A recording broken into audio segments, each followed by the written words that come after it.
Usa ka opisyal sa kapulisan ang priso sa Cagayan de Oro City human kini nagmaoy diyang nahubog. Sayron tang dugang detalye sa live report ni Cyril Chavez. Cyril.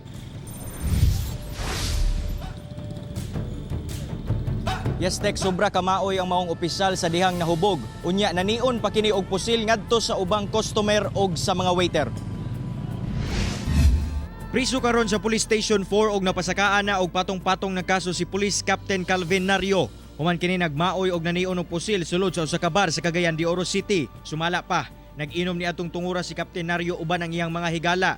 Diyang nahubog, midiskarte kini sa usa ka babaeng customer. Gipugnan kini sa mga waiter apan mibunot na kini sa iyang pusil og nanion ngadto sa mga biktima. Diyang nagkagubot na, misibat gilayon ang maong pulis sakay sa iyang sakyanan nga miresulta sa pagkabangga sa usa ka sibilyan nga nagbisikleta. Ato nga time, may action siya og kani sibat gamit ang iyang sakyanan. So dato sir no, nabanggaan na pud niya ang nag-mountain bike nga mopaingon na pud unta sa trabaho.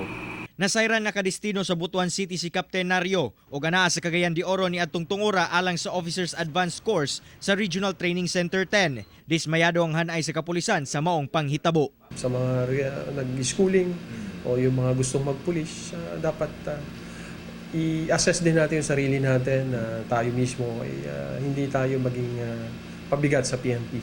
Kaganinang buntag gilayong gipasakahan og kaso ang maong pulis og physical injury, grave threat ug acts of lasciviousness.